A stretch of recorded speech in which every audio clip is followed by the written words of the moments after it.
Nathaniel Finch. That's Drew Ranke. We've got Leticia Vaselli down on the sideline. We'll hear from her here in just a bit. But, hey, we've got a great matchup here in front of us. It's two top 4 teams in the conference, and you've heard the metaphor. It's the unstoppable object and the immovable force, and it's right here in front of us. The Greyhounds have the top defense in the conference. For Missouri S&T, they boast the #1 offense in the GLVC, so we'll see which one gives. Should be a great game. Yeah, the Miners are bolstered by pretty much their leading scorer in the GLVC, 18 points per game in Julian Smith. They also are bolstered by, up front, Ikenna Okiki, a transfer from Central Missouri. UINDY has been pretty good at shutting down that first primary scorer for the opposing team, and they're going to do that here again tonight. Look for Ikenna Okiki to have a big game. Should be a great one. Leticia, let's go down to you. Exciting matchup tonight against the #1 in the GLVC Conference, Missouri S&T. They average 88 points per game, which means the Hounds have to take them down defensively. Now to highlight Kendrick Choa, he's the #1 in field goal percentage with 72% in the nation. And now let's tip off this exciting match. Back to you, boys. Thanks a lot, Leticia. Great report as always. We've got a very fun game in front of us. And, you know, the Greyhounds, they have had the number of the Miners since joining the GLVC. They are 16-2 all-time in the series. But, Drew, that means nothing. These are two completely different teams. The Greyhounds won all 3 matchups last year. They won 2 in February, 2 inside of Nickerson Hall. 1 was for the GLVC first round. But this is not the same team. You mentioned the transfer in Ikenna Okiki. They've got a lot of other players here that have stepped up. They've matured a lot. It should be a fun game. Let's get through these starting lineups. For the Greyhounds, you see them there. Kendrick Choa out there with Josiah Tynes, Jesse Bingham, Ben Nickerson out there as well, and Jacoby Robinson, Bruno Williams. Looking over at the Miners side of things, we talked about Smith. He's out there with Ikenna Okiki. You've got Caden Froby, Lovell Williams, and Andrew Young. Those are your starting 5 for the green and gold. The Indianapolis Greyhounds waiting through.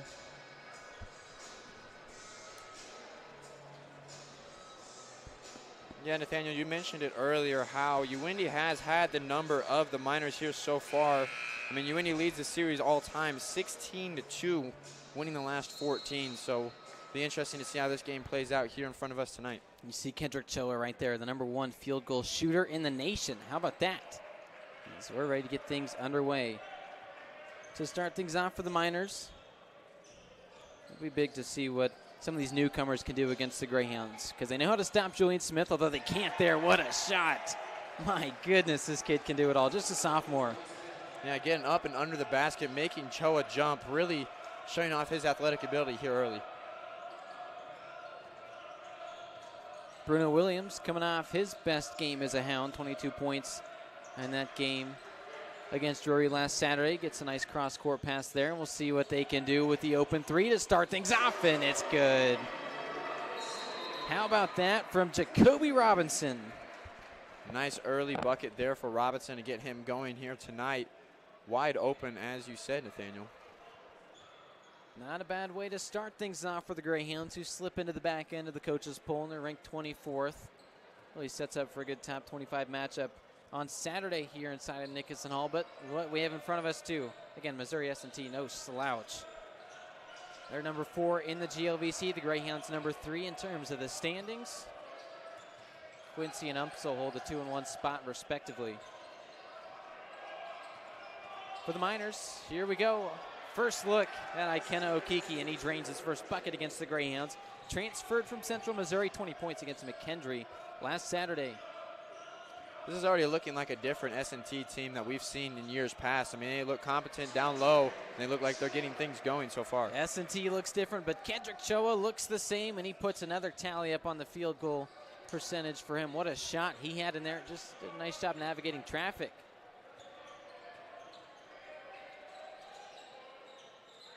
Here's Smith. Again, he hits from everywhere on the floor. Team's best three-point shooter.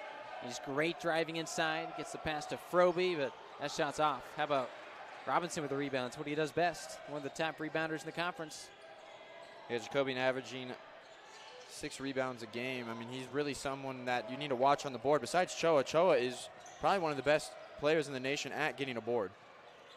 Nice little floater there, but can't connect. That was Julian Smith who tossed it up. Another rebound for Robinson. He's having himself a good start.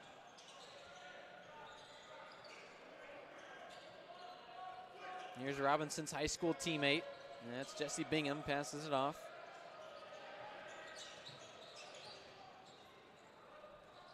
Inside, here's Williams, nice look, but he can't get it to go again. How about this offensive rebound? He does it best, and he gets it in. The putback off the offensive board, Kendrick Choa. He's number 1 in the conference in offensive rebounds. Once you get him going, it is a very good game for the Greyhounds. I mean, Choa's had 9 straight games with double figures. And he's had 4 double-doubles on the year, and we're only 14 games into the season. He's a monster on the glass, to say the least. Here's the shot, trying to rise over Robinson. Can't get it to go, was Okiki there. So here's Williams. Bruno, the transfer from GLVC foe Lewis. Played a couple seasons at Parkland before that. And he launches one almost to the opposite bench. How about that? A lot easier to throw those tall passes when the guy you're going to is 6'7", huh? First look at Bingham. Missed his first 2 shots now. It's been a slow start. Bingham's one of those players that if he gets hot, then it's nights out for the other team. He just needs to get going. That's the thing that he needs to accomplish. Williams tips it to Choa, and a foul. That won't go against the Miners. Choa took a hard fall. That'll bring in some substitutions. David Eja, Ben Nickerson, a couple guards coming in, and the big man, the 7-footer, and Julian Steinfeld will spell Choa. Yeah, as you see on your screen here, Choa grabbing that rebound, putting it back up with the right hand, something he does best. Probably one of the best players in the country at doing that. Such a talented player is Kendrick Choa.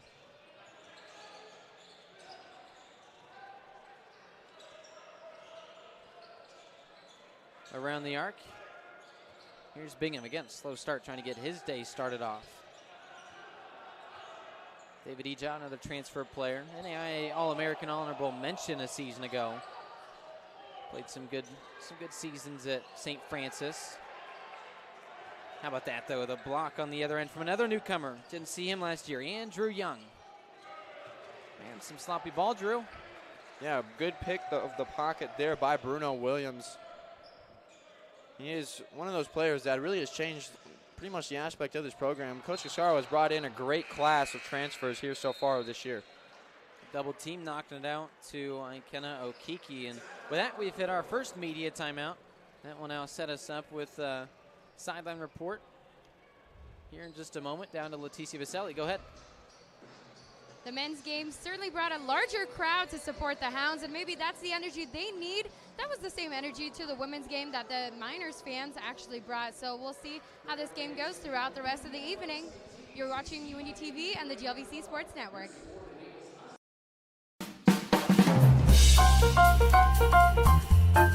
Hey, it's Giselle here on 88.7 WICR.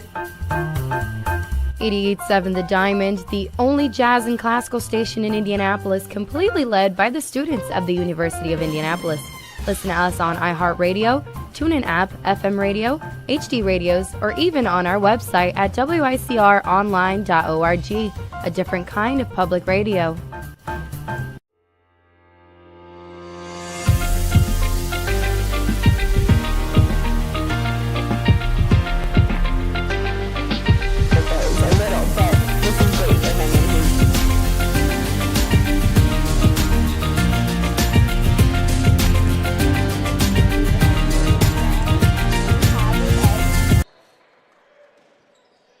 Back at the Nick, the Greyhounds in front of a home crowd. First of 4 home games that they will have,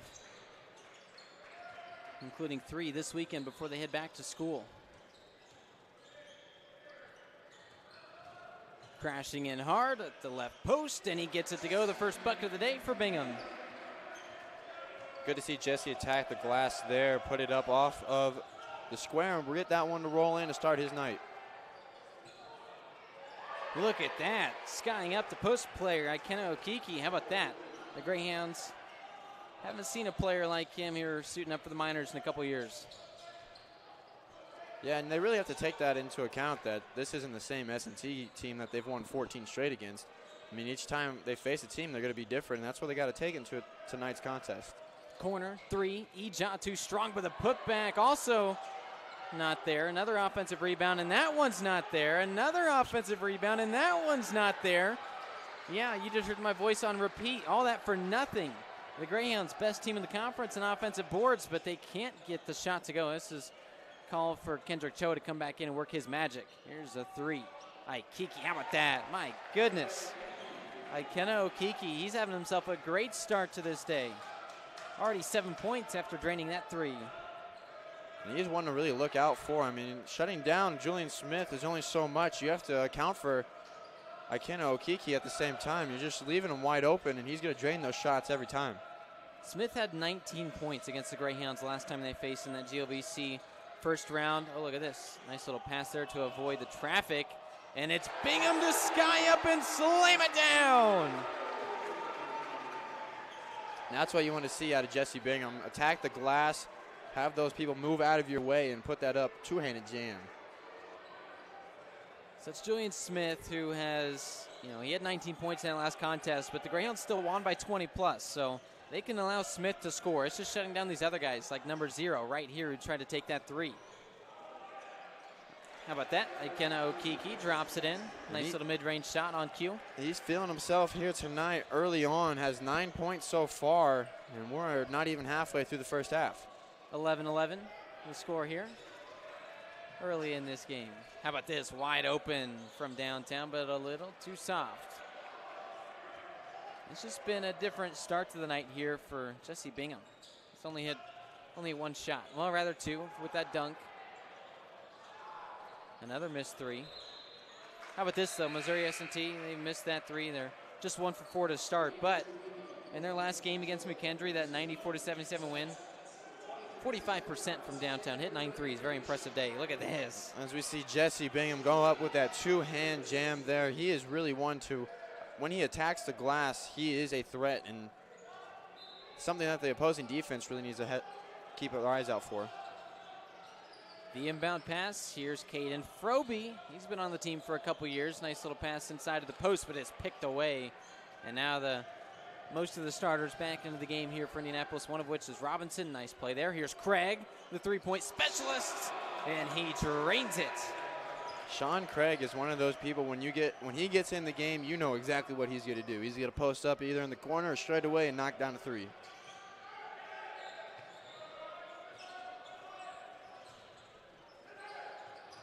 The cut inside to Singleton. Also been a player on this team for a couple years. The Greyhounds have had the pleasure of trying to face. Stolen away, though. Tynes over to Walker. Jarvis Walker from downtown can't get it to go, and it's the freshman who gets the board. And Sean Craig, hands up, always open again. Can't do this, can't leave him open. He opts to pass it, though, and now the three. Finally, the Greyhounds took it. Maybe not the best shot, though.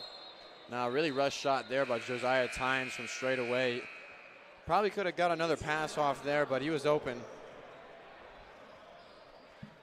And that will bring us now here down to the sideline with Leticia Vaselli. Leticia, what do you got?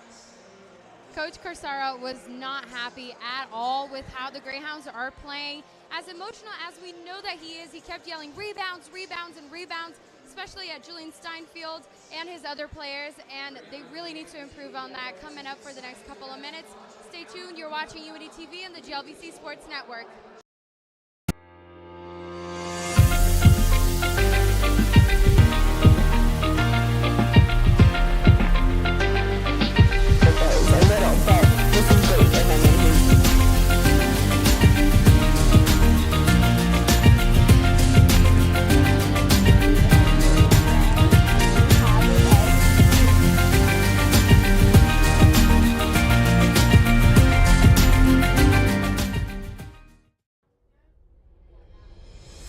Award-winning news coverage.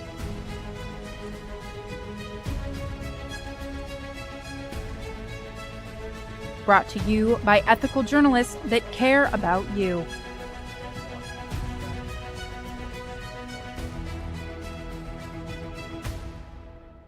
We have you covered on crime, latest on sports, and the best in entertainment. This is UINDY TV.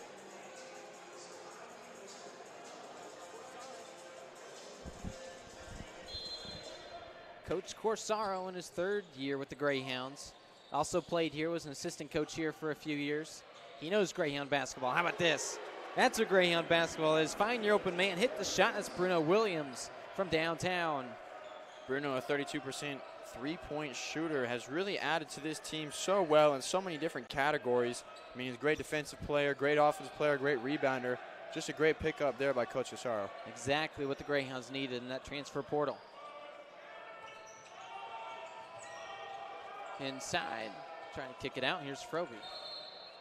As we got a foul called, but for Coach Corsaro, let's stay on this for a second.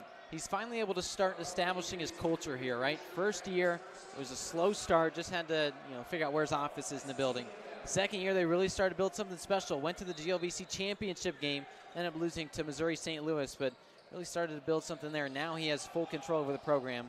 He can do stuff like go find himself some good transfers, and he's got a few of them.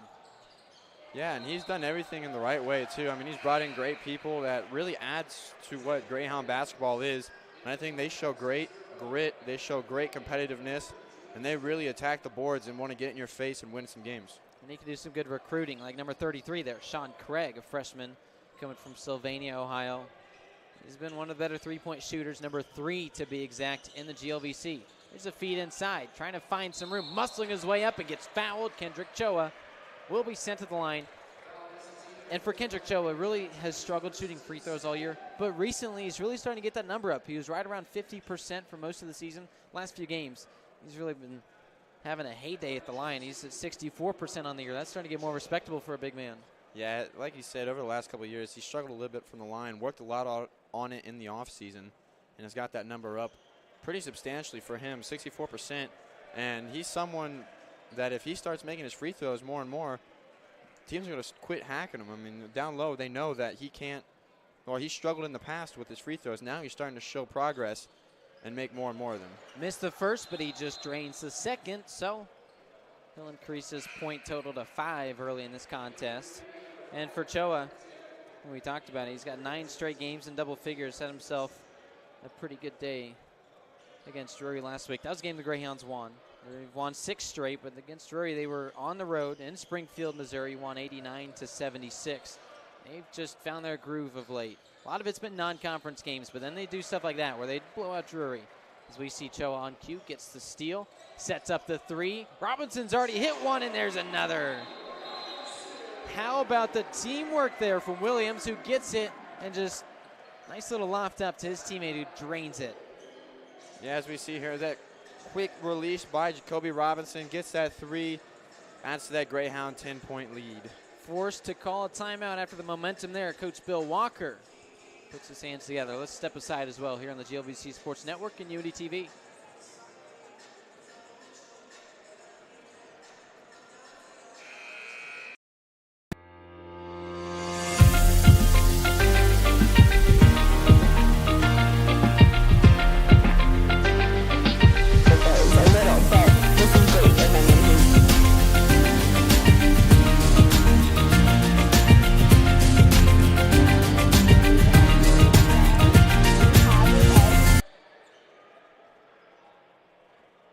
Back to the floor we go.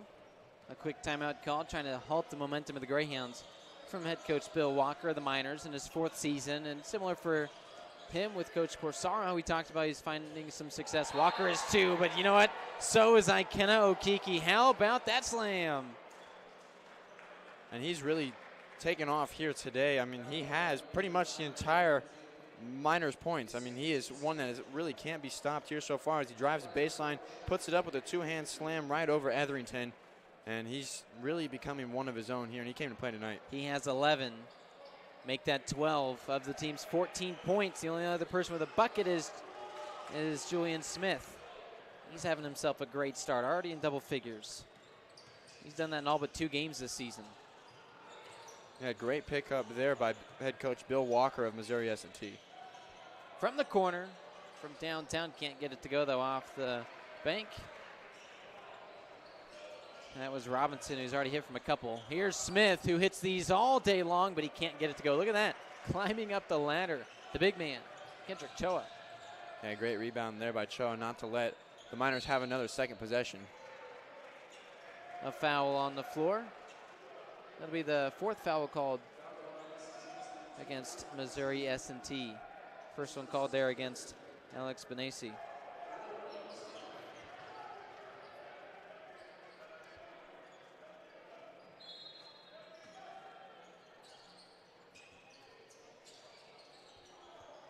Etherington seeing some of his first action this afternoon.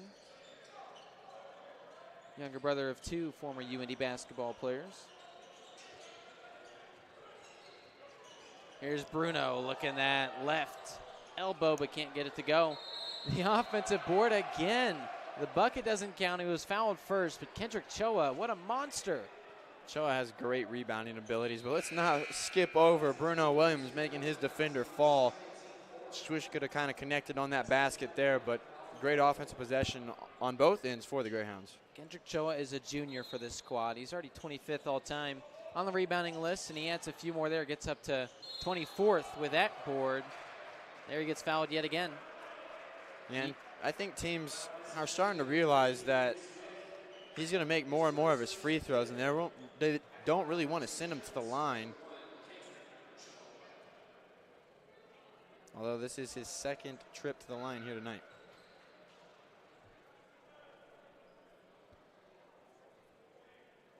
Choa from the stripe makes the first.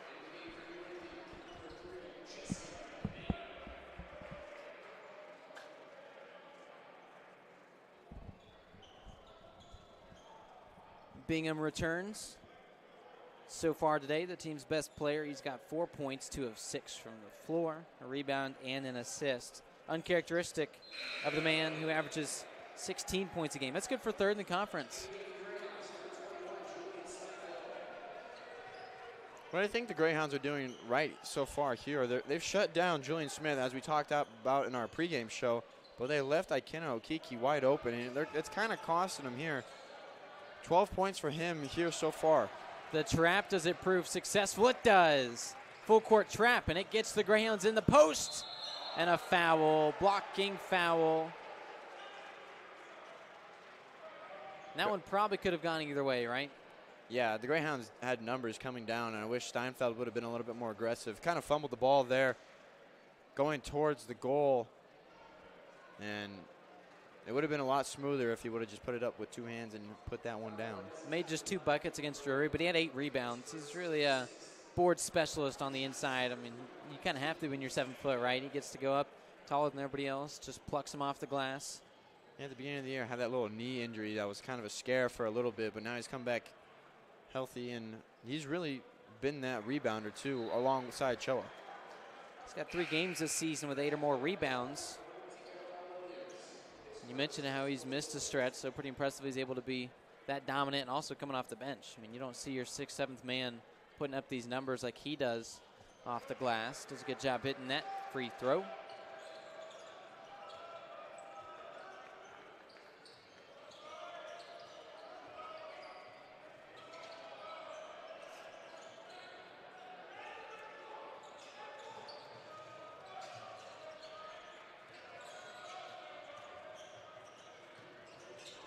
That was Smith with the missed bucket. He's been really slow. The Greyhounds testament to their #1 defense. Walker spinning around, finds Bingham, top of the key, wide open, but can't get it to go.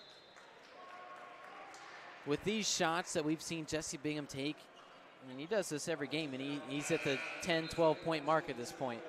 It's just not been his day. I mean, he's had a wide open shot there. It's just a little bit off. That's the great thing I think about the Greyhounds is if one player is not really on their stuff tonight, then they have everybody else really to kind of, I don't want to say pick up the slack, but kind of to rely on as well. I mean, Choa has 7, Robinson has 6, and Bingham has 4. I mean, they're a well-rounded team here. Now, you look on the flip side here, the Miners have 13 shots, and only 2 of them have not been Smith or Okiki. And they really don't know how to, not spreading the ball around that well. Travel on the Miners this season, they average 12 turnovers a game. They had 12 in that game against McKendree. Right on pace. Nice little steal on the other end, though. So you turn the ball over, and then you go and get the steal. On the inside, coming in hard. No, he steps on the line. Caden Froby, you can't do that. Got a little bit aggressive there on the baseline, and his foot just kind of kept going right out of bounds. It's Tynes across the timeline, getting orders from Coach Corsaro. Etherington, he's good at hitting these. He's just not there today. Greyhounds 4 of 11. Actually not too bad of a clip from downtown, but they'd like to decrease on the poor shots. Look at this, a mishap. Haven't seen a lot of those from McKenna Okiki, but he gets one there out of bounds. Turnover, and that will send us to the under 8 media timeout. The Greyhounds, a nice little 10-point lead. Leticia, what do you think about this lead? The Greyhounds are taking the lead in the #1 in the GLVC conference today, the Miners. UINDY has taken advantage at nailing those shots at every possession, and they have to continue to do them and continue to blocking those Miners because they are really good at rebounds, which is a weakness for the UINDY Greyhounds. But to watch more of this exciting game, stay tuned for the UINDY and the GLVC Sports Network. Award-winning news coverage.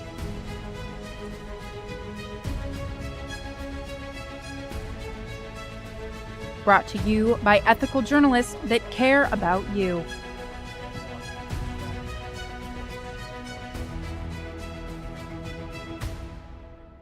We have you covered on crime, latest on sports, and the best in entertainment. This is UINDY TV News.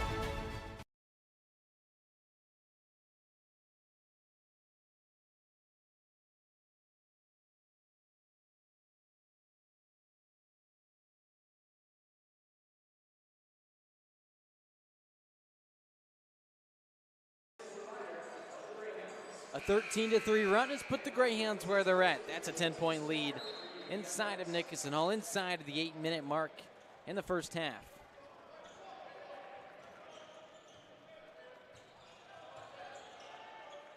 Kendrick Choa gets the pass from Craig, and now the Greyhounds are going to move it inside. Good defense, though. Not a lot to do. Williams doesn't matter, drains it. Heck of a shot. Yeah, Williams is great down low, great on the defensive side as well. Great pickup overall there by Coach Corsaro. From straightaway, downtown, bounces around and finally gets it in. Hit the rim about 4 times, but it slides right in. Andrew Young, 4th in the conference in field goal percentage. Not much of a three-point shooter, but he gets that one to go. Craig from 3, and he's fouled. Give him 3 foul shots. Send him to the line.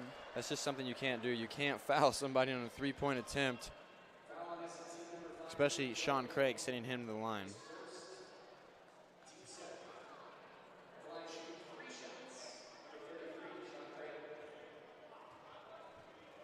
He toes the line.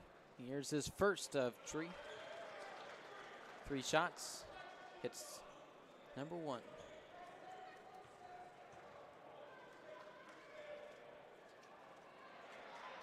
Sean Craig so far this year, it's been up and down. Started really up, right? He came in on fire.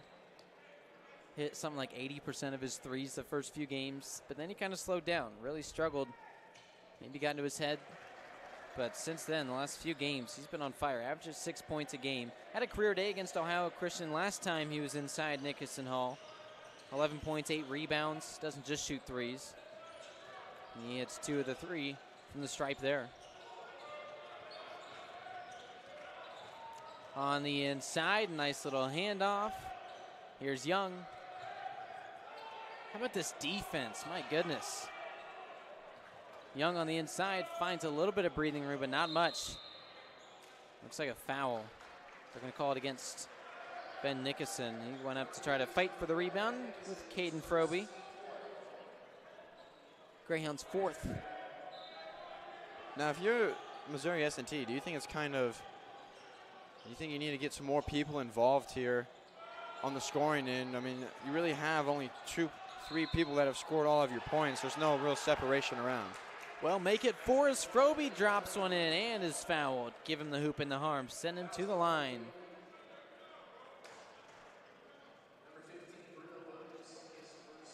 Williams picks up his first, quickly the team's 5th. Now we're just a foul or 2 away from seeing some bonus shots from each team. Robinson will come in, send Craig to the bench.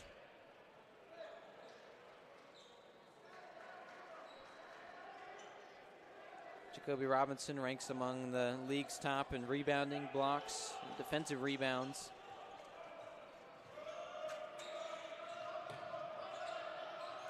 Here's Williams with the screen, kicks it out. Inside, Kendrick Choa, and he slips it in. Nice feed down low there by Williams to get Choa the ball and the basket. Froby tries to go and throw up one of his own, but he just loses it. They get it without the backcourt violation, just barely.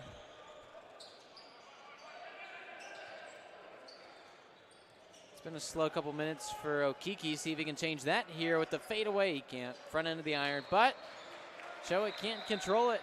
Turnover. Okiki was off to a blazing hot start. 12 points for their team. As we see that feed down low, hits Choa off the glass and gets the bucket.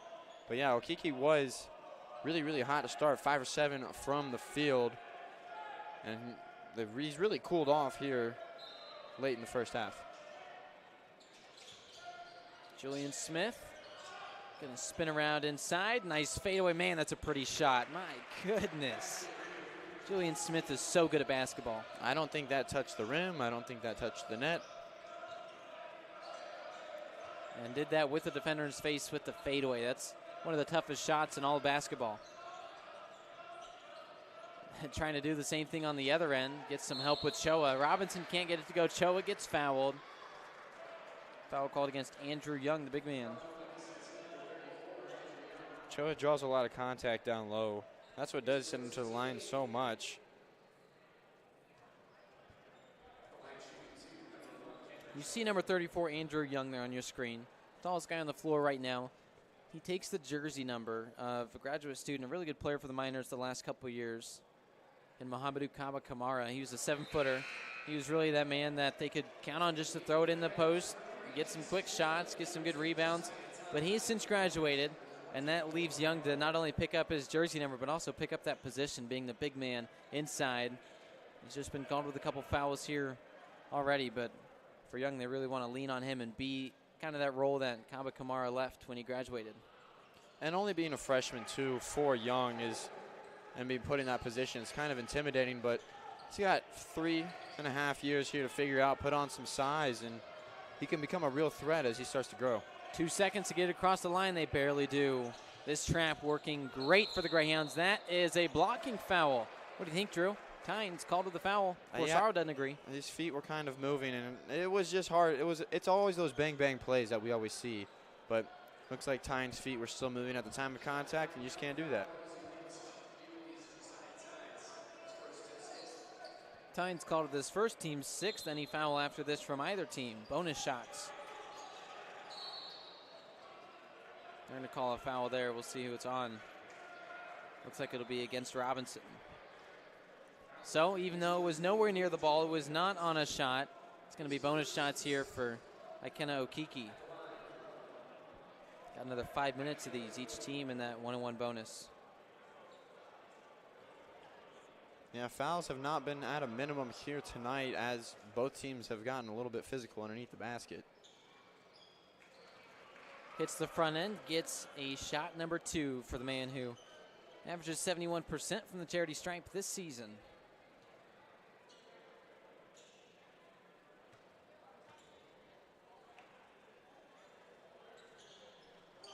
Misses the second. 5 Greyhounds there to get it. And it's Tynes who picks up the rebound. Averages just 2 a game. That was his second. No, make that 4th. Tynes having a good day from the rebounding side of things. They're going to say that Robinson stepped on the baseline. I don't know about that. I mean, do I need new glasses, Drew? What'd you see there? I don't think you wear glasses, but from my point of view, too, it did not look like he stepped out of bounds. He picked up the ball from the arc. He wasn't anywhere near out of bounds, I didn't think. Maybe I saw it wrong. I mean, the referee was right there, but I'm not sure. Here's Smith, though, trying to navigate traffic. Gets it. Stolen away. Robinson. And again, turns the ball over, but then gets the steal. Same as what we saw in sequence a bit ago.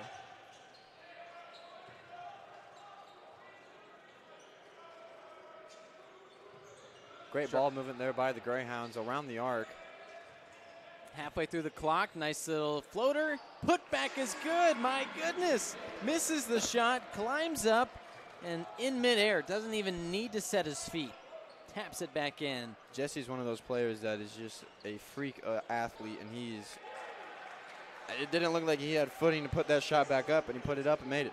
Lova Williams with the teardrop over 3 gray jerseys. Impressive shot to answer Bingham's improbable one, and now we see an offensive foul. Yeah, going back to this Jesse putback, I mean, he is in midair, grabs that ball, puts it up 4-2. Steinfeld moving screen, sends the teams to the break inside of 4. That brings us to our next media timeout. So with that, we'll go have a conversation with Leticia. Leticia, what do you got down there? The Missouri S&T coach is very similar to Coach Corsaro. Bill Walker is just as emotional and warm-heated in the head as well. And he's just talking about communicating within his players. He's currently number 1 in the GLVC, but he is behind. It's 34-25. We'll be right back for the last couple of minutes of this first half right here on UINDY TV and the GLVC Sports Network.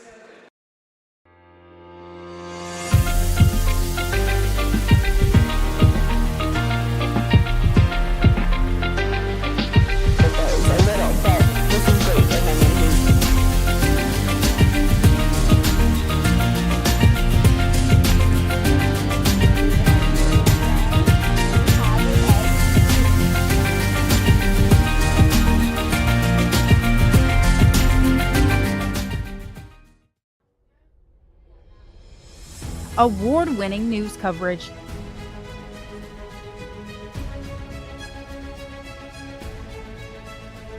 Brought to you by ethical journalists that care about you.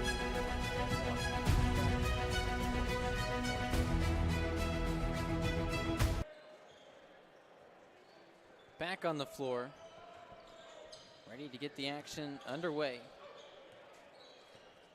You see Lova Williams. Only made a bucket today on 2 attempts, but he brings the ball up as this primary ball handler for the Miners. Primary score, how about that? Smith rolls it in. That was a beautiful shot. Another fadeaway going back. He doesn't need much space. You give him an inch, he'll take a mile. Yeah, getting him warmed up here late in the first half is going to be very pivotal for that Missouri S&T offense, as I can't just rely on Okiki. Foul there as Williams was trying to find his way around. Okiki gets called with it. Send Bruno to the line.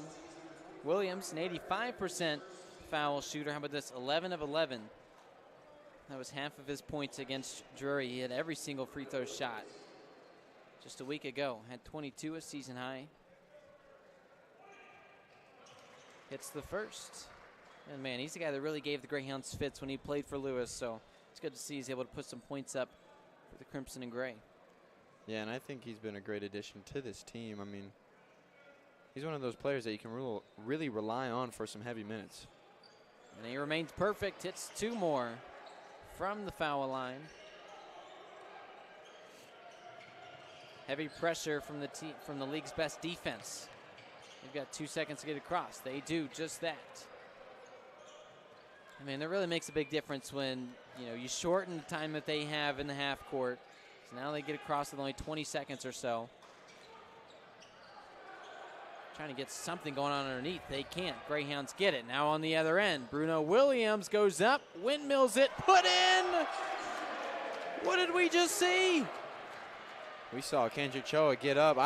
We almost saw one of the dirtiest blocks of all time down here on the defensive end by Choa. And he ran down the court to put up a dunk of his own. Oh, but to silence the crowd, Smith drains one from a few feet behind the arc. What a sequence. We're seeing some good basketball.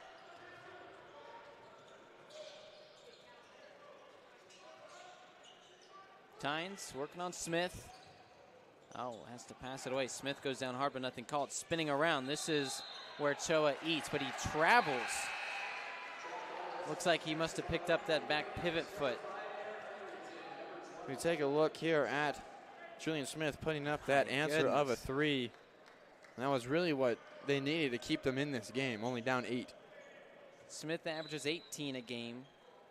He's It's good for second in the conference. And today he's got 9. Right on pace to hit that. Williams migrates his way in front of Corsaro's bench, who's given some words to the referee. You see there, following him around, talking in the back of his ear. Probably still talking about that Choa play where they called him a travel on the other end. Controlling it is Ija. How about Josiah Tynes? Corsaro says he's the smartest man on the floor right now. Yeah, Tynes is normally really good with ball decisions and normally good at finding the open man, great on defense. He's just one of those overall players that Corsaro can rely on to run his offense and defense. And you're not going to see him average 20 points a game, right? But that's not what the Greyhounds need him to do. They've got the scores. They just need a glue guy, someone that can come in, play point guard, find the open guys, leads the team in assists as Josiah Tynes, and one of the top assist men in the conference. He's just, like you mentioned, he's one of those all-around players. And the last time he played Missouri S&T, he did put up 12 points, 3 assists, and 2 steals. I just think he's improved so much since that game last February. No, yeah, you need a player on the court at all times to have that high basketball IQ. And I think that's Tynes. Tynes always finds the open man, doesn't really make a lot of mistakes on the offensive side, and plays great defense on the defensive end. Williams splits the pair. He's got 8 points.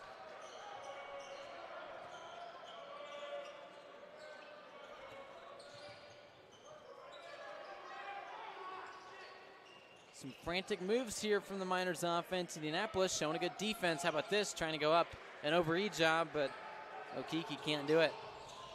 Slowing things down, trying to at least, but it gets poked away. Greyhounds keep it. Ija, double team. Man, so much going on. Here's Etherington trying to do his best Choa impression, and he does. Slides it right in. His first made bucket of the day. He's not much of a scorer. Doesn't see a lot of time, but when he does a good job making the best of it. Etherington had that one lined up to throw it down, and the defender just kind of got in the way of that one there, but it was good he got to put the bucket in. Etherington, the man here from Hamilton Southeastern, grew up at Fishers. One of the many Indianapolis kids here from the area that play for the Greyhounds. Obviously, Jesse Bingham and Jacoby Robinson both played for Warren Central, a 2018 undefeated state title team. We talk about that quite often. They've got some other guys here. Ben Nickerson from Center Grove in the area. Talked about Etherington. They've got a few guys here that are from this Indianapolis area. Then you got guys like Steinfeld that's from Germany, not quite around the area.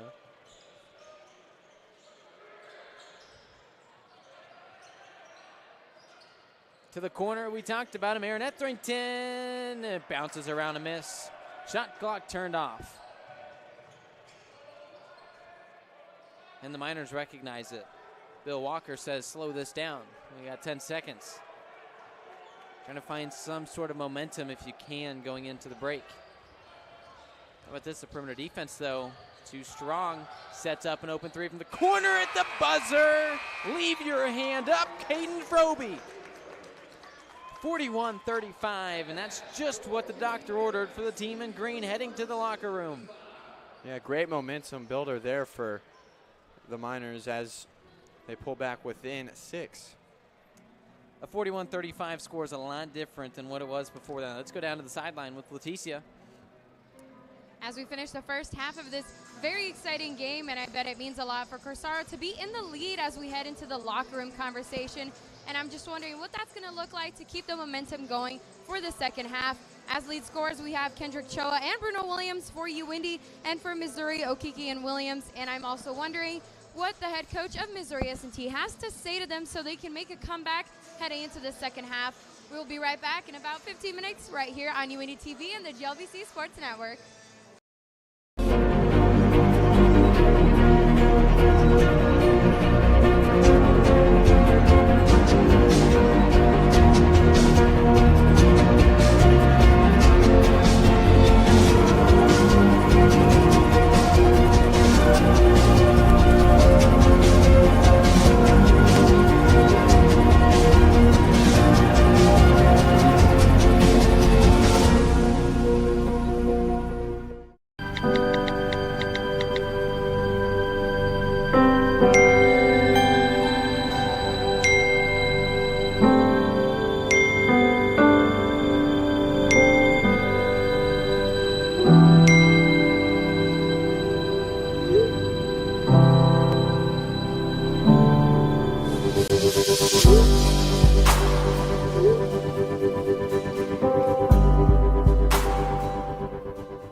across divisions, sports, championships, and schools for nearly 500,000 student athletes. College sports create lifelong opportunity, and that starts with education. We've raised the academic bar, so more are earning degrees, creating healthier campuses by working with the nation's brightest minds, and making sure more have the chance to succeed and are supported on their journey. But beyond the numbers, it's about opportunity, and we're working to provide it for every student athlete.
To them, the whole world looks like an opportunity, one to be seized, built upon, and made better for their sport and the people around it. To student athletes, every opportunity is a chance to change what could be and show the world what opportunity can do.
Number 32, Kyle Hornsby.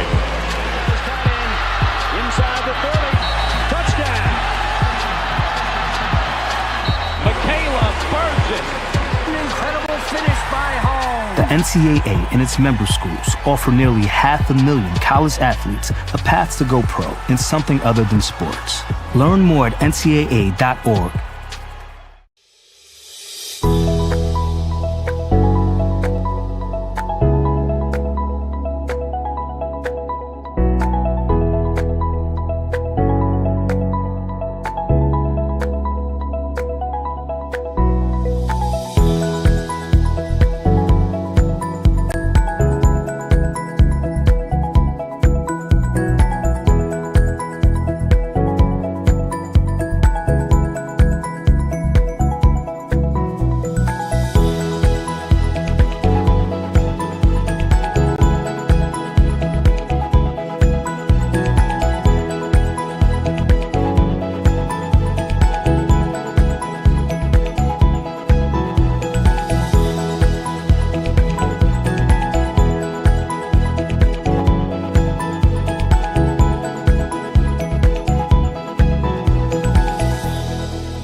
I pledge. I pledge. I pledge. I pledge. I am an NCAA student athlete. And I pledge to be a champion of unity on my team, on my campus, and in my community. I pledge to embrace differences and strive for inclusion and collaboration. I pledge to stand against racism, hate, and discrimination.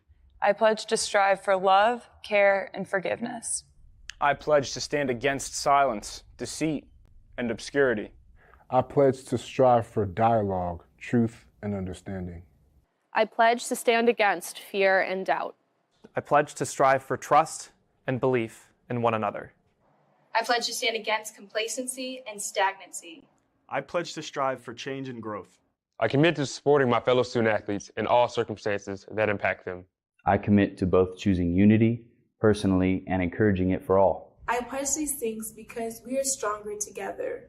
United as one. In life, things aren't scripted. If you're an athlete, we need people like you and translate those skills to officiating. You can get a lot out of it. It happens in every town, in every game. We never have a perfect game, but the rewards always outweigh the negativities.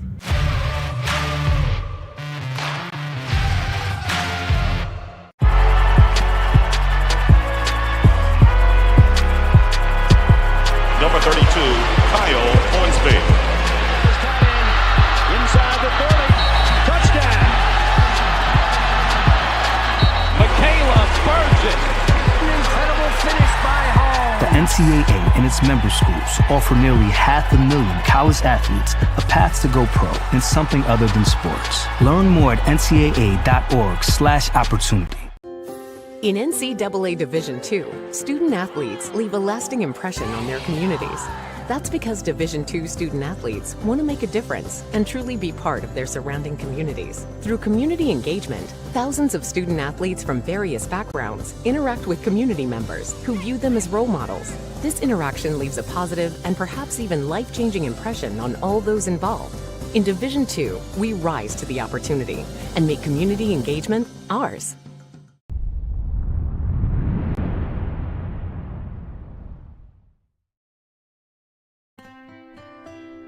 Wow, that's so many memories, I would say. I think the things that when my teammates and I get together, what we enjoy the most, I think, are just all the stories, all the things that happen between us playing against some of the best schools. You know, we played some Division I schools. We beat Eastern Illinois twice. A thrill for a Division II school to go in and to beat a Division I school. And I think we remember, you know, feeling like kind of the David versus Goliath. And that's what I think we realized, if you can come together as a group, you know, that you can have success. Well, I think any competitive person, it's tough. But I still look at it today. You know, it's been 30 years since I played competitive basketball, and in the business world and the education world, you lose, and things happen, and you go back to your playing days, and you got knocked down, and you got to get back up. So that was kind of our mantra. I think to have dreams. As a little kid, I had dreams that I wanted to do something athletically, you know, and basketball was my passion. And so I don't care what it is, do something that you like, that you're passionate about. That to me is the most important thing, and then work to achieve it. And if you work hard enough at it, I think your dreams can come true, even when people tell you it'll never happen. And that to me was kind of the David versus Goliath thing. Yeah, and it's a cliche, but I do think life is a game. Life is a competition. And I think I was prepared because I competed in college, and I say the same thing to people. You kind of those same attributes. You have to work hard, you have to practice what you want to do, and you have to believe in yourself, and you have to have those dreams, and you put that package together, and I think it's a pretty good package for success. Hi, I'm Larry Tucker. I'm a former NCAA student athlete from Lewis University.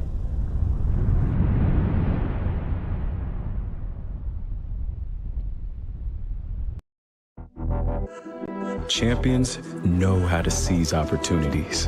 When they see moments of greatness unfold right before their eyes, they push as hard as they possibly can, and then they push harder.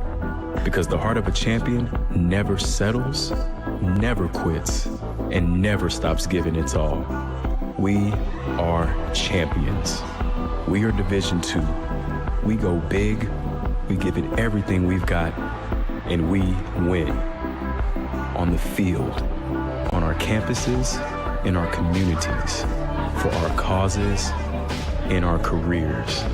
We rise to become champions in everything we do. We are Division II, and there are no limits here. We make our time count. We set our own path. We become champions on our terms. It's time to up your game, because we're here to play and learn. But most importantly, we're here to discover ourselves, our vision, our heart, our drive, to achieve every goal we aim for, because we want to be champions at the highest level, life. At Division II, the opportunities are here. Are you ready?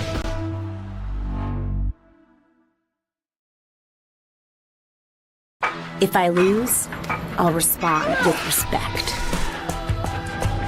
If I win.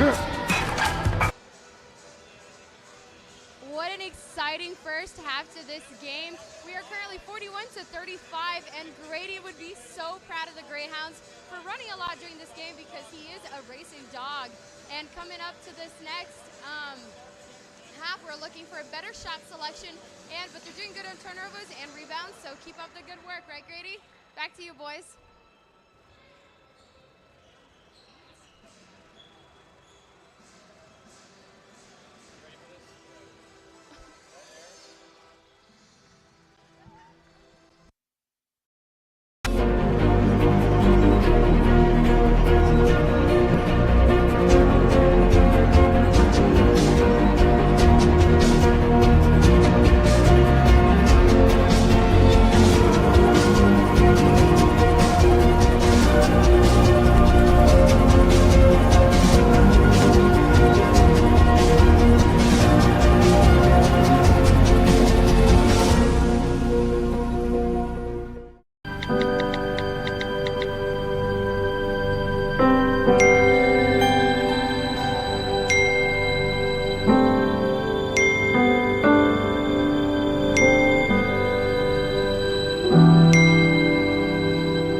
Across divisions, sports.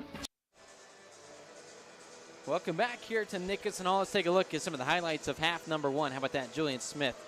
What a day he had. We see another shot, another angle of that shot earlier. Goodness, he's just so good. He can hit from all levels. And how about that, Kendrick Choa? He had himself a great day as well. You see a couple angles of that one where he went up on a putback and slammed it in. He had a couple slam dunks today. And it's been one of those days for Kendrick Choa. He can do no wrong. Robinson, hey, turn around, shoot. He was wide open there. Was looking to pass instead. Good teammate, works out, 2 points. Thanks to Kendrick Choa.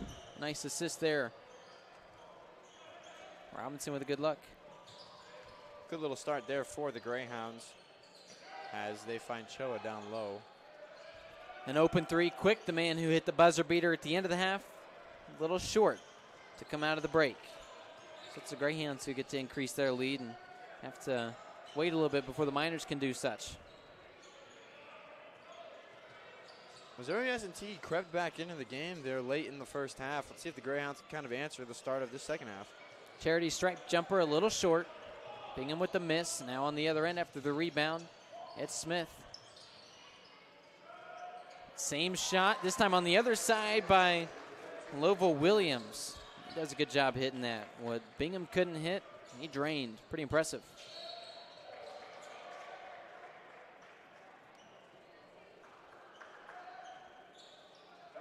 Looks to be a foul there against Lavelle Williams, who just hit that previous basket. As we see here, that basket there by Williams as he planted his foot at the free throw line on a little step back jumper. Tynes being guarded by Smith. On the other end, here's Williams. Nice little layup, and he's fouled. Count it and send him to the line. 2 quick fouls there by S&T. I mean, they have 2 fouls within the first minute and 15 seconds of this game, or second half, excuse me.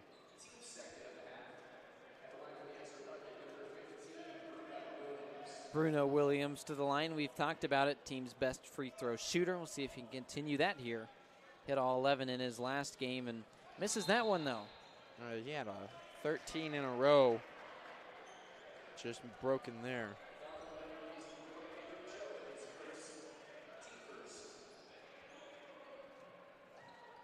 Choa gets called with his first foul. Pretty impressive, the fact that the big physical guy down low, he's only been called with a single foul so far today. That was his problem the last couple of years, his foul trouble.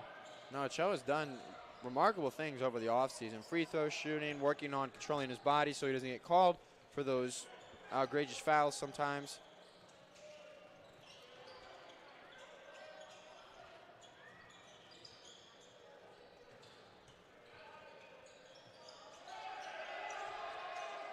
Quick three, has to take it. It was a bit of a poor shot, but he didn't have a choice as the clock went down to 0 as Julian Smith.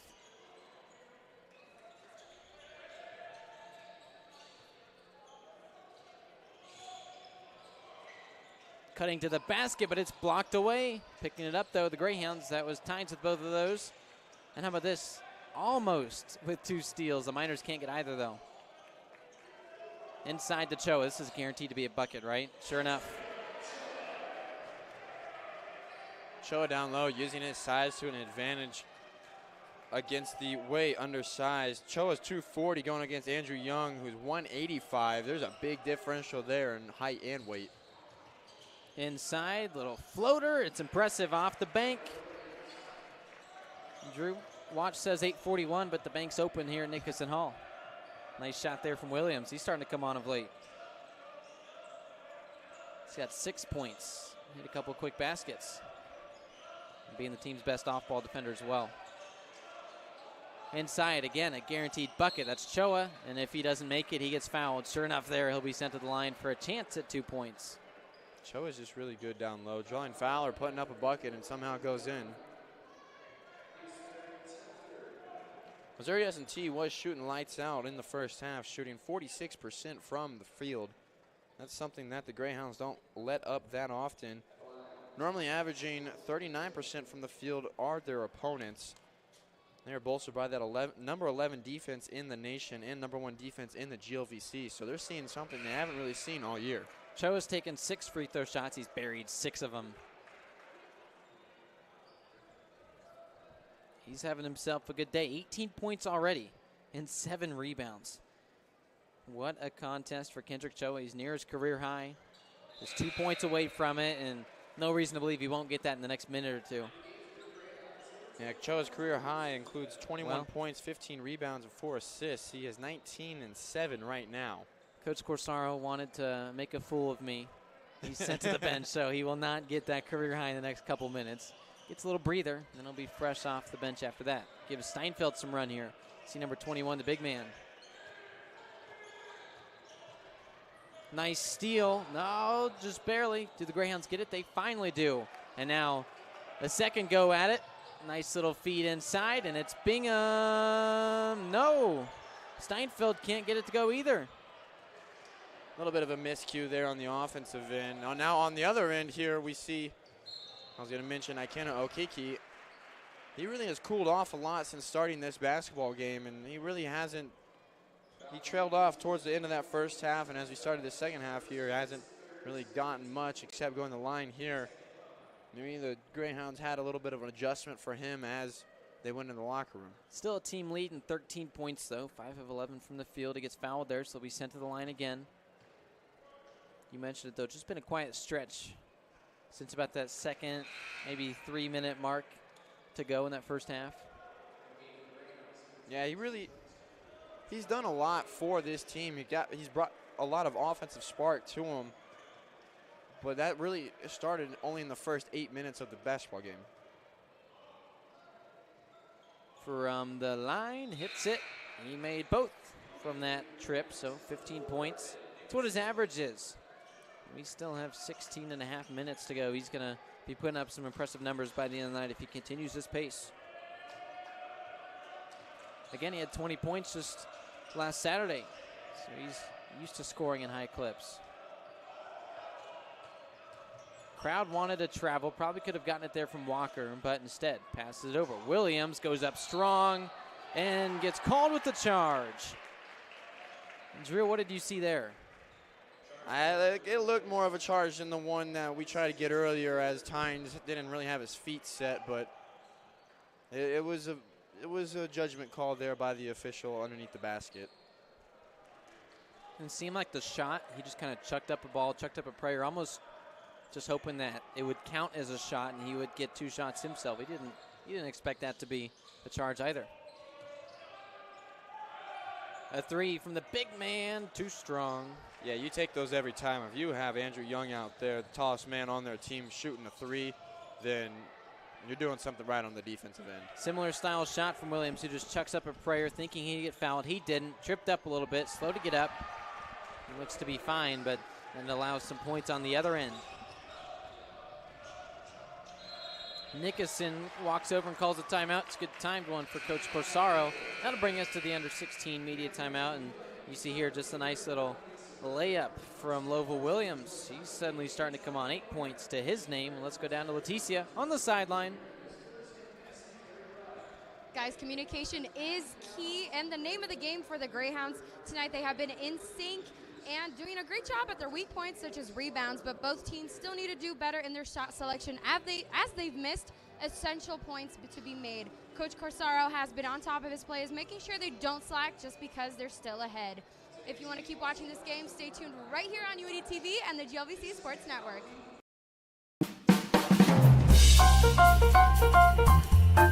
Hey, it's Giselle here on 88.7 WICR. 88.7 The Diamond, the only jazz and classical station in Indianapolis, completely led by the students of the University of Indianapolis. Listen to us on iHeartRadio, TuneIn app, FM radio, HD radios, or even on our website at wicronline.org, a different kind of public radio.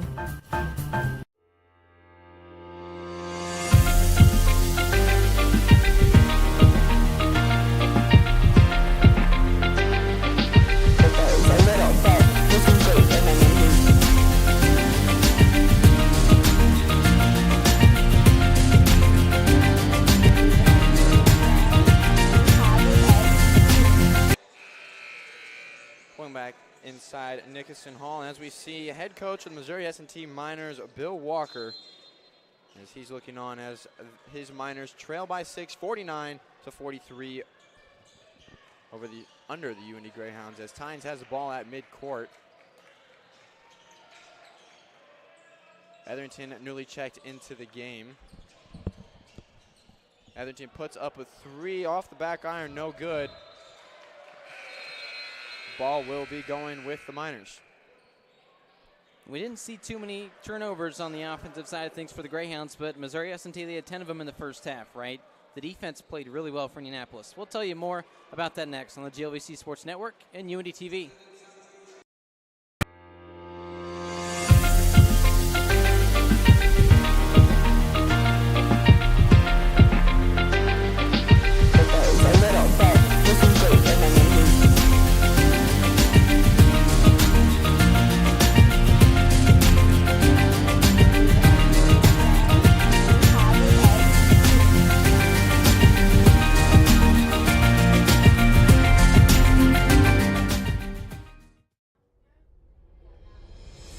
Award-winning news coverage.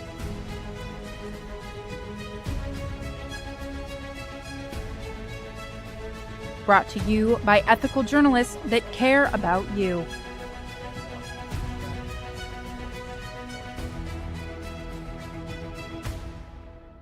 We have you covered on crime, latest on sports, and the best in entertainment. This is UINDY TV News. Back back here at Nickerson Hall. The Greyhounds, we talked about it, they've got the #1 defense in the conference. They're going up against #1 offense in Missouri S&T. And so far, I mean, it's been UINDY pretty successful in a lot of these remarks. They've forced 11 turnovers so far, 10 in the first half.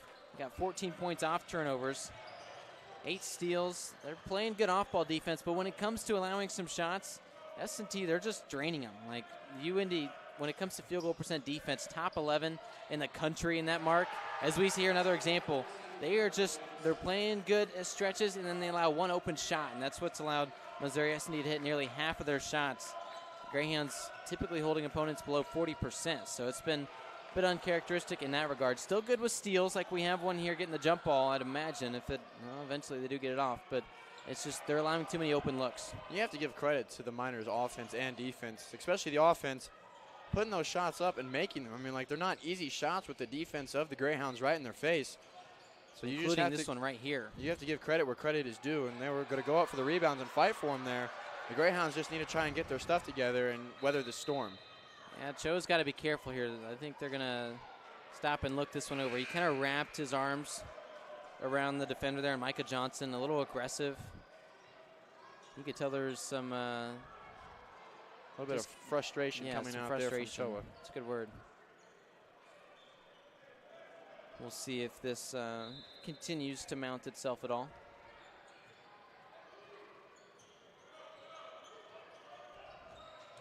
An open lane to the bucket. Look at this, a nice feed. Johnson, nice hook shot. Can't get it to go. Plucking it out of the air was Tynes. He'll get an open shot in transition, and he buries it.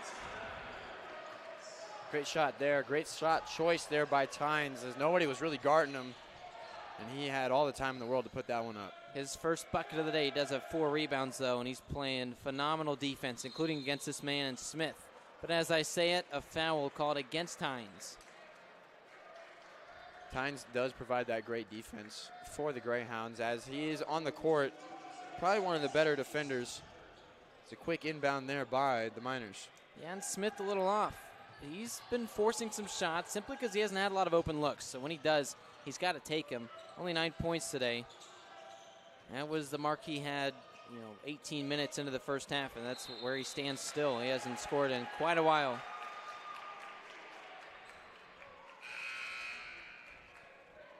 Odd call there, as it looked like the ball was just punched out. No contact really looked to be committed, but that's why I'm up here with you and they're down there. Lova Williams will bring it up.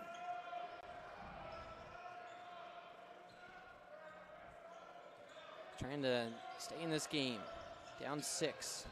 The Miners with the outstanding young man, and Ikena Okiki launches it out and drains the 3. How about that? We have not seen this name yet very much. That's Alex Benassi. That was impressive, and now on the other end, poking it out. What a momentum shift. You went from down 6, and now you're down 3 with the ball. Can tie it up.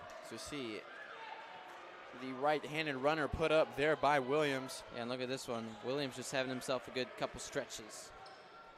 As the momentum is all on the Missouri S&T bench right now. That one was not a replay. That's just identical to what he did the last couple replays we showed. How about Lova Williams making some good plays? Gets fouled at the line. Already the Greyhounds' 6th foul, completely opposite of how the first half went. Didn't foul a lot until the end. Now, we're a foul away from bonus shots for the team in green.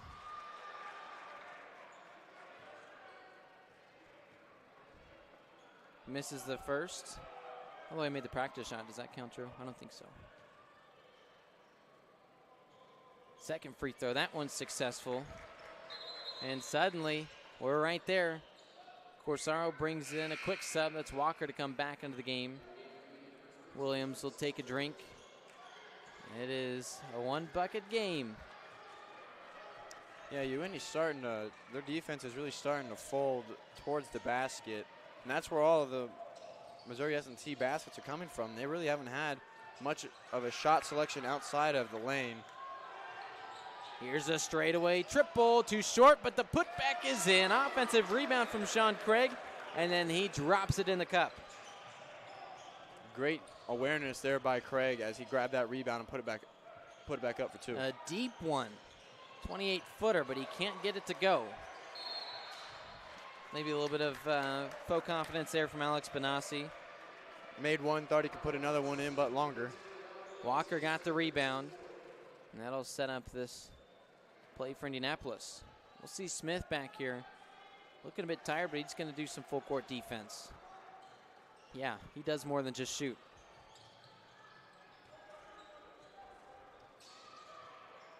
Actually, some good defense there now. The Greyhounds just have a few seconds to get it across. 2 to get it across the timeline, and a blocking foul. A little too tight was that defense from Smith. His second, that's the team's number 5 foul in the half. Greyhounds have done a great job on Smith here tonight, only holding him to 9 points, as that's only half of what he had last year and half of what he's averaging on the year. Bingham comes in strong, kicks it out. Walker wide open. You cannot leave Jarvis Walker wide open from downtown. His first bucket of the day. A foul called as Okeke tried to go up strong. Instead, he was hit a little too hard there. Looks like they're going to call it against Choa, just his second.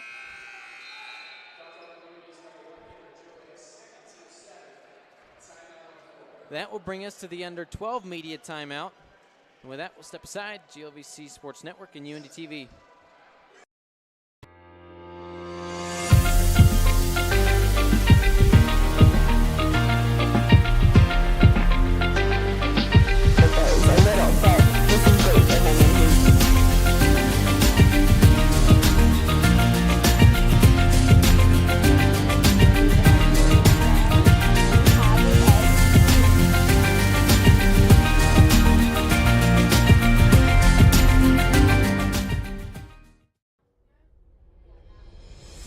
Award-winning news coverage.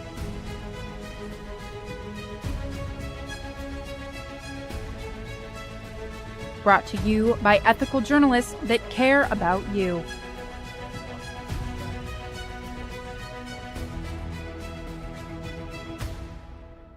We have you covered on crime, latest on sports, and the best in entertainment. This is UINDY TV News.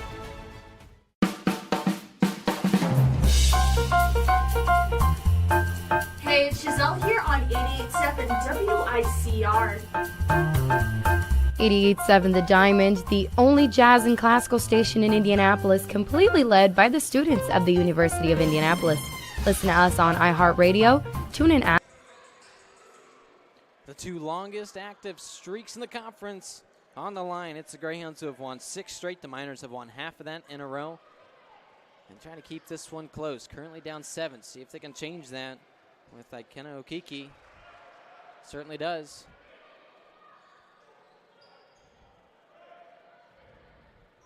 It's been a back and forth second half. It's been a treat to watch. Yeah, it's gotten a lot closer than what we thought it was going to be after UINDY started to pull away there in the first half, but Missouri S&T really showed some fight. And suddenly this fight, it continues. 2 guys in the backcourt making life a little bit harder for Indianapolis. Now they have a little bit less time to run their offense, and their guys are a little bit more tired having to work through that press. See if it works out for them. Choa on the inside, double team, does not matter. Kendrick Choa, 21 points. He's been perfect on all 7 shots.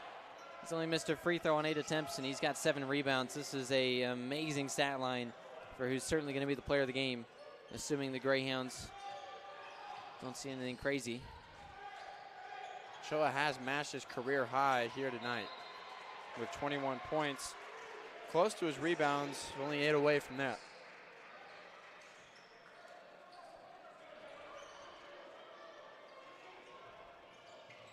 To inbound, Indianapolis with a chance to increase this lead some more. It's been as high as 12. It's been as low as just 2 points a few moments ago. Suddenly they're starting to pull away like we mentioned. Defense just seems to be tightening up for Indianapolis, and the offense are starting to hit some of these deeper shots. We'll see if one happens here. The floater can't go. Bingham just 6 points today. It's in danger of missing a milestone. We'll tell you that in a bit. Here's Singleton, goes around, gets it blocked away by the freshman in Sean Craig.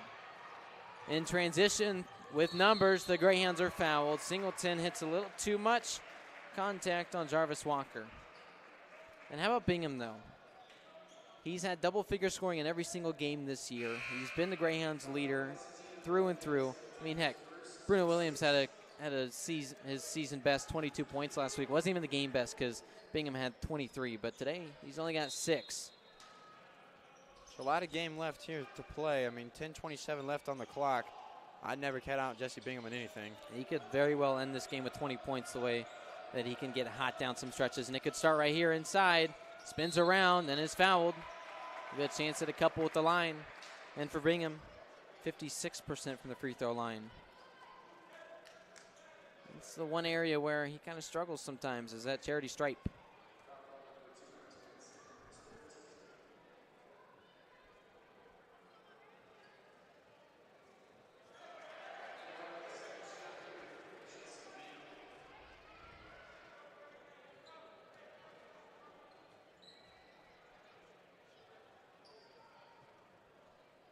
He is 3 of 12 from the floor, but he takes advantage of his first trip to the line. He's now a bucket away from double figures. 3 gray jerseys in the backcourt, trying to apply some pressure. Breaking it now is Singleton. Goes all the way in, now passes it. This defense leaves open a gap, and it's Singleton to drop it in.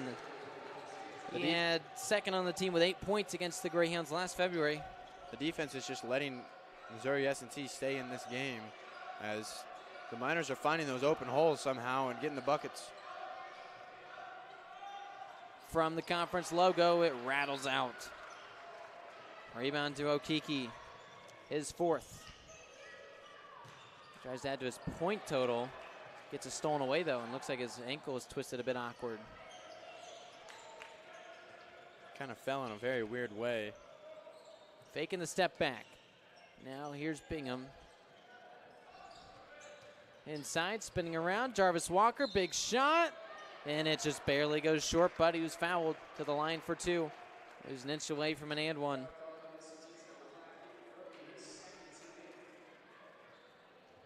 Nice play there by Jarvis Walker to drive the lane. Get the shot up, even if there was contact.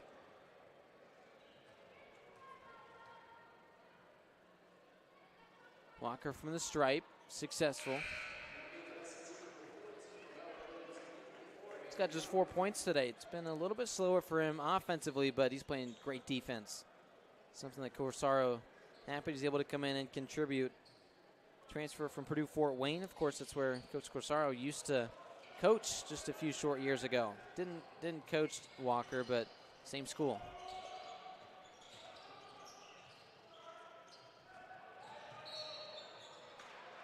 Foul called against, looks like, Sean Craig. That's his second, team's 8th, both teams in the bonus here. Plenty of time left. We're going to see a lot of free throws. A lot of fouls have been committed throughout this entire game. Eja comes in for Choa, Etherington in as well for Craig.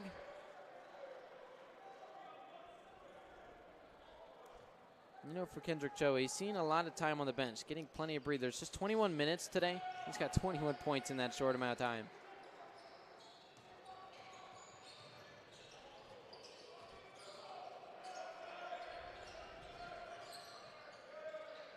Alex Singleton playing, Dylan Singleton that is, playing some great defense here.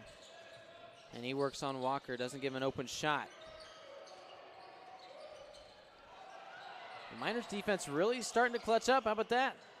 Putback is in, though. The Greyhounds, conference's best in these offensive rebounds. And they get another one. I like to see that since Jacoby was in some trouble there, everybody tried to move and get some help, but bucket went in. Great defensive steal there by Jacoby. 6'7", you think his wingspan around a lot higher than that, as he does a good job getting up and poking it away. That's Robinson again, and now on the other end, a smooth shot from Jarvis Walker. Great sequence of plays there by the Greyhounds.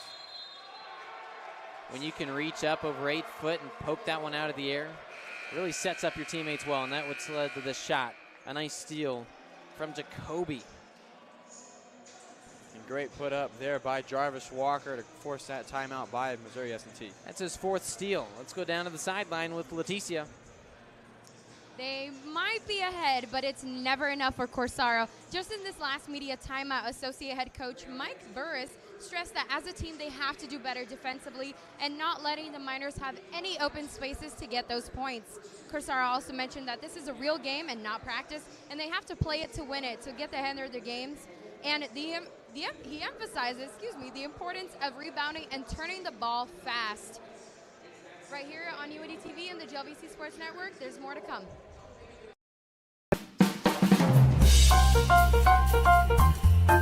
Hey, it's Giselle here on 88.7 WICR. 88.7 The Diamond, the only jazz and classical station in Indianapolis, completely led by the students of the University of Indianapolis. Listen to us on iHeartRadio, TuneIn app, FM radio, HD radios, or even on our website at wicronline.org, a different kind of public radio. Back here at Nickerson Hall, the Greyhounds, if you went and took a little bathroom break, if you stepped aside, if you fell asleep, suddenly, out of nowhere, the Greyhounds have a nice little 12-point lead. Yeah, and that's what this Greyhound team is. I mean, they get kind of close in some games, and they can fight back pretty handily, and I think that's what we're seeing here tonight. Inside of 8 minutes to go. And it all comes down to the next few. How about this? A nice step back, mid-range jumper from Lovell Williams. And just like that, he's got 13 points. He started really slow. It took him about 10 minutes to get a bucket, but now he's really coming on strong of late. He does more than just handle the ball for this team. How about a 3, left wing, and it's just a little too strong for Robinson. Smith, though, he'll hit these 9 times out of 10, and he does. Julian Smith, what a shot. It's just a pretty stroke. A little bit of a celebration there, saying Jesse Bingham is too small on the way back. We'd like to see these two duke it out for the rest of the night. Bingham bounces around to Walker. Works his way inside. Look at that no-look pass to set up the triple. David Ija. Great shot from the corner there by David Ija to put the Greyhounds back up by 10. The drive, the kick out, the 3 from straight away, and it doesn't hit the rim. That was an ugly shot by the big man. Young shoots 30% from downtown. Can't get that one anywhere near. I said it earlier, if you have their big man out alone on an island, let him shoot a 3. Yeah, let him pull it every time. That very big man has hit a 3 today. One of his 4 shots. Also has 4 rebounds. And picked up 3 fouls, though. Pretty physical inside. Playing good defense. But on the offensive side of things, lacking a bit. Of course, you're playing against the conference's top in terms of defense. Choa's never going to take this shot. He has not attempted a 3-pointer in a couple years. And it doesn't matter how open you leave him. You saw there he was wide open, but looked to pass instead. He's got no intent of any type of shot when he's past the free throw line. But you know what? That's why he's the #1 in the country when it comes to field goal percentage. He takes his spots. And there's just a poor shot, though. Good defense. Now on the other end from downtown, Julian Smith puts the 3 up. He's getting hot. I'd like to see in one of these games that UIndy's up by a little bit of points for Chota just to go out there and try a 3. Now suddenly is not the time, though. Just a few buckets separate these teams. Here's Choa with the triple team and a foul. You like the idea of triple teaming the big man with 21 points? I mean, you're going to send him to the line regardless if he gets a foul. Make him earn it. Rather than give him the easy 2, make him fight for both of those points. Team's 9th foul. So it'll be a 1-on-1 bonus here. Any foul after that committed by the green and gold will be a double bonus shot. But how about this from Choa? A little bit more pressure on this shot than normal. It's a 1-and-1.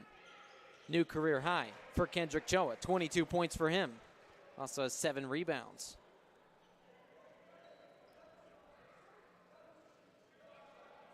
And we still have 5:52 remaining here in the ball game. Choa's not done yet.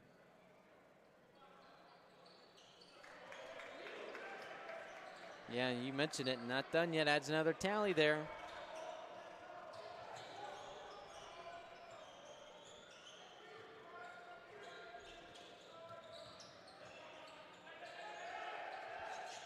Nice cut inside. Smith, though, faces the stout defense of the Greyhounds' best wing defender. A three from the corner from the big man, and it's an air ball. In transition, though, Choa, he could do some damage. He lays it in. Man, everybody in this building thought that was going to be a thunderous slam. It counts the same on the board. Missed shot, trying to get the offensive rebound. How about this? The Indianapolis Greyhounds end up with it. Great hustle there by Choa to keep that ball in bounds and get it to Tynes. Froby comes up hobbling a little bit. Here's Choa on the inside. Gets fouled again. He could get to 30 in a blink. He's at 25 right now. And more impressively, he is 8 of 8 from the field. He just does not miss. That's why he's the top field goal shooter in the nation. As you saw right there is Choa. We all looked like he was lining up. Let's put that one down with 2 hands. Settle for the nice, easy 2 points instead.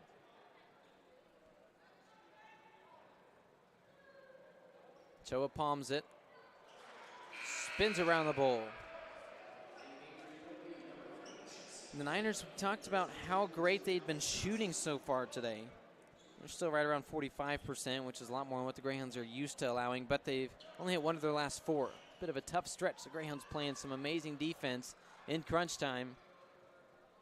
Just a handful of minutes to go. Second one's in. Choa, how about this? He is 10 of 12 from the foul line. That's not the same Kendrick Choa we would have thought at the beginning of the year, of last year, the year before. He's really struggled, but today in the last few games, he has been putting on a clinic of free throw shooting. It's what happens when you get fouled so often.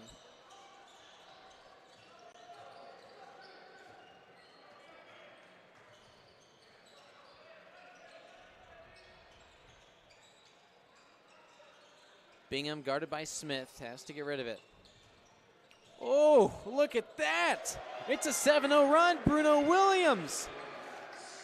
Bruno Williams put him in a spin cycle and finished the bucket. Wow. And now the turnover from the Niners. Holy cow, out of that.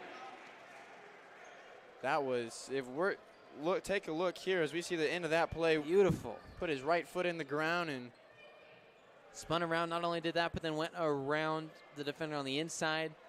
A beautiful layup with that right hand. He hit him. Corsaro's got to be pleased. Hit him with the sham wow. That was insane. Williams working on some tight defense here from the other Williams. That's Bruno with the ball, level behind him. Inside, nice little jumper, and it's in. Bruno Williams coming on strong the last couple games. I mentioned how he had 22 points in the last game. He's got 14 already. He's not a player that scored very often for the Greyhounds early on in the season, but he was the team's top scorer at Lewis's season ago. He is playing out of his mind here tonight in the closing stages. Let's go down to Leticia. What do you have for us? And it is looking very positively for the Greyhounds. As you can see, 77-61. If they take this win tonight, they will move up to 13-2 overall and 5-2 in their conference. Coming up next, I will interview head coach Corsaro, and we'll find out what the rest of the season looks like and his thoughts on Kendrick Choa since he's the talk of the town. Stay tuned for that coming up next right here on UINDY TV and the GLVC Sports Network.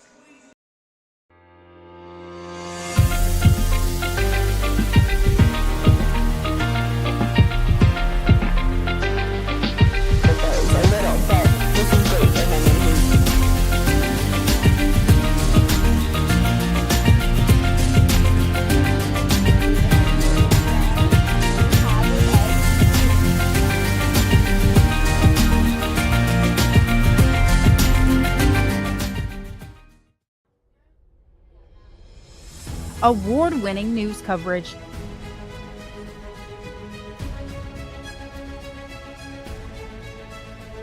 Brought to you by ethical journalists that care about you.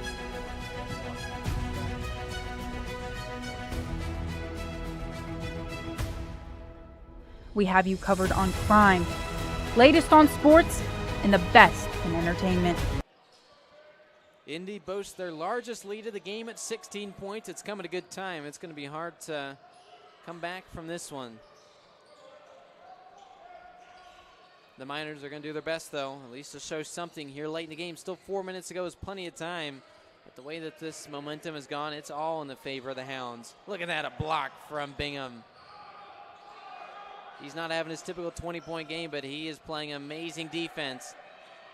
Off the bank, didn't hit the rim. That was a missed shot there from Andrew Ellinghouse. Seeing his first action today. You got actually a few new faces here on the floor for the team in green, signaling maybe the white flag here. Number 15, Michael Apaya Brafo's out there as well, guarding Robinson. Inside to Bingham, gets fouled. Ryan Parker seeing some new time. You see him, number 24, just committed the foul. Get this, Ryan Parker from Bloomington, Indiana, went to Bloomington South High School from the area, decided to go the 5-hour drive down I-70 to Rolla, Missouri for Missouri S&T. And, you know, for the Miners, probably not going to get this win today, Drew, but it's not, you know, a total loss for them because they stayed pretty close. They gave the Greyhounds a great fight. And, you know, Indianapolis, the top 25 team in the nation, they gave them a great fight. Missouri S&T has struggled a little bit away from their home arena. 7-0 at home, 3-4 on the road, averaging 87 points per game, and they just really haven't had that luck here tonight. But when they're losing in field goal percentage, they're 0-13 on the year. And tonight they are losing in field goal percentage. UINDY with 45, Missouri S&T with 41. So that kind of points to they're not shooting bad, but UINDY just might be shooting a little bit better. Yeah, and for the Greyhounds, when they are leading, when they shoot 44% or more, they're 12-0 this season. Today they're right there at that line at 46. They're going to try to continue that, and also when they score 68 points or more, they're undefeated. They're currently at 78. Things are looking good for Indianapolis' offense. Now, both of the losses coming this year, Greyhounds scored 57 and 61.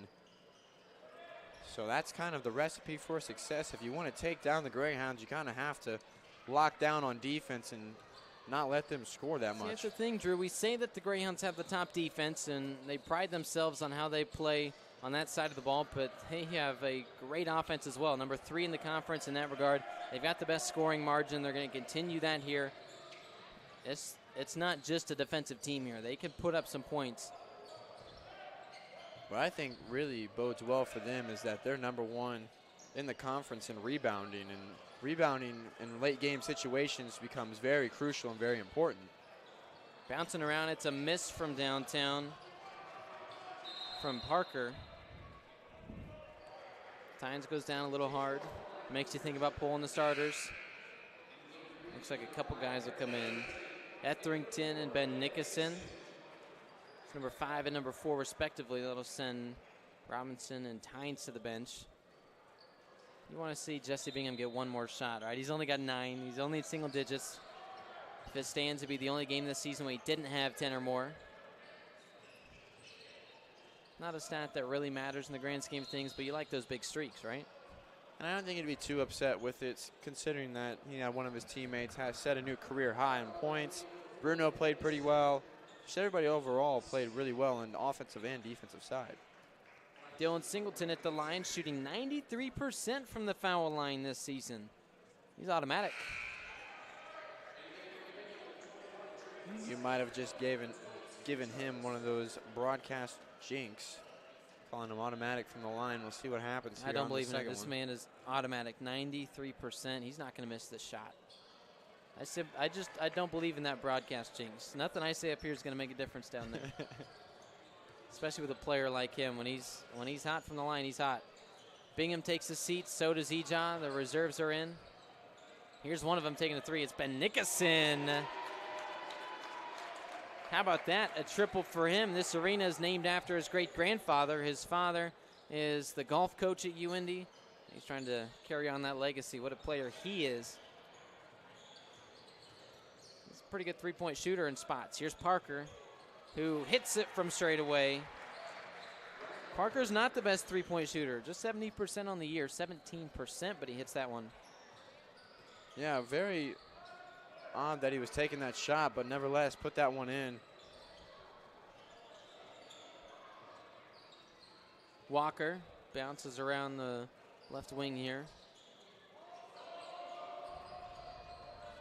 65 seconds to go. Missed shot. Don't have to worry too much about playing clean basketball at this point if you're the Greyhounds, but man, they can hit some threes. Keep adding to that three-point total. Etherington hits one. He's got 7 points now. And, you know, the Greyhounds 8 of 20 from downtown. Shooting a decent clip. They're starting to really increase those numbers here of late, 40% from beyond the arc. Seeing his first action, Kyle Rinkowski for the Miners. He wears number 11.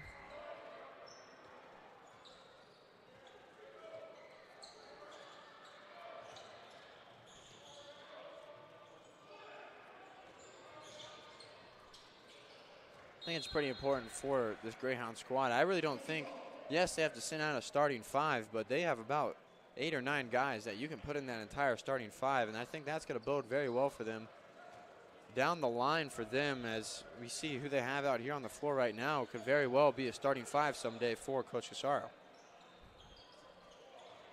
Craig trying to find somebody to help. He can't. Got about 12 seconds between the clocks. Walker dribbles around. He'll go back to the puppy. And he goes up for the bunny, and he hits it. Nice little drive there by Jarvis Walker to pretty much ice this game away. They're going to continue to add on to their largest lead today. And boy, they really turned it on at the right time, right? It was Sean Craig with the block. And that's the game. The Greyhounds and the Miners, it was a close game for the majority of it. And then out of nowhere, suddenly they've just opened things up. And how about that? They end with their biggest lead of the day. An 86-67 finale. And you see Coach Corsaro on your screen. We'll hear from him in just a moment. He's got to be a very happy man with the thumbs up out to the crowd. What a day his team had. The Greyhounds are going to move on now to 13-2, and they've got 3 more home games here over the next 2 weeks. Let's go down to the sideline and hear from Coach Corsaro. I'm down here at the court with head coach Corsaro. Congratulations on your win. What was your strategy and mindset coming into this game against the top scoring team in the conference?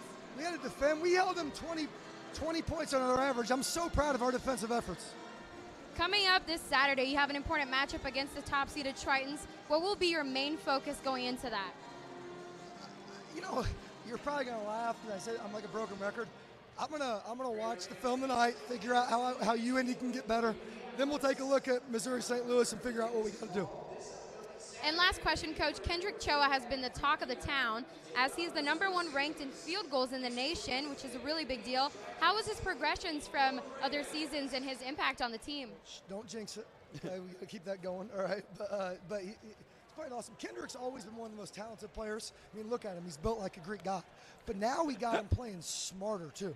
So he's always had the physical attributes. Now he's taking the mental components of his game to the next level, and that's why he's playing so well. Well, thank you so much, Coach. Congratulations, and back to you, boys. Thanks a lot, Leticia. A big win for the Greyhounds. Give me the player of the game. You're looking at him now. That man right there, the Greek god, Kendrick Choa, as said by head coach Paul Casaro. I mean, 26 points, 8 for 8 from the field, 10 for 12 from the charity stripe, and not to sound like a broken record, he's just doing everything for this UIndy team here tonight. 7 rebounds on top of that. Just really put an all-star performance here for the Greyhounds. Hey, Drew, we're back in action on Saturday. UMSL comes to town, Missouri St. Louis. That's, you know, one of the top 10 teams in the nation on the men's side of things. The women's team also pretty good, so we're going to see a doubleheader there. The women's game will start at 1, the men's team at 3. And they've got a couple more home games, one next Monday, one next Saturday. We'll get into those later, but how about this great matchup? What do you think the Greyhounds, the biggest thing they're going to take from this game into that matchup, the top 25 matchup against UMSL? Yeah, Missouri St. Louis ranked number 4 in the country right now, and I think that the Greyhounds being here at home, feeling comfortable, and I think they can come away with a victory if they played like they did today. Total team basketball, and I think it's something very special that they have brewing. Our wonderful crew behind the cameras, Landon Kuntz, Joey Mestenberg, and Kylan Talley. We thank our producing efforts over there with Rick Dunkel and Brandon Barger. Our director, fearlessly today, is Kendall Pearson. Down on the sideline, you heard from Leticia Vaselli. To my right is Drew Ranky. My name's Nathaniel Finch. We're signing off from Nickerson Hall, saying so long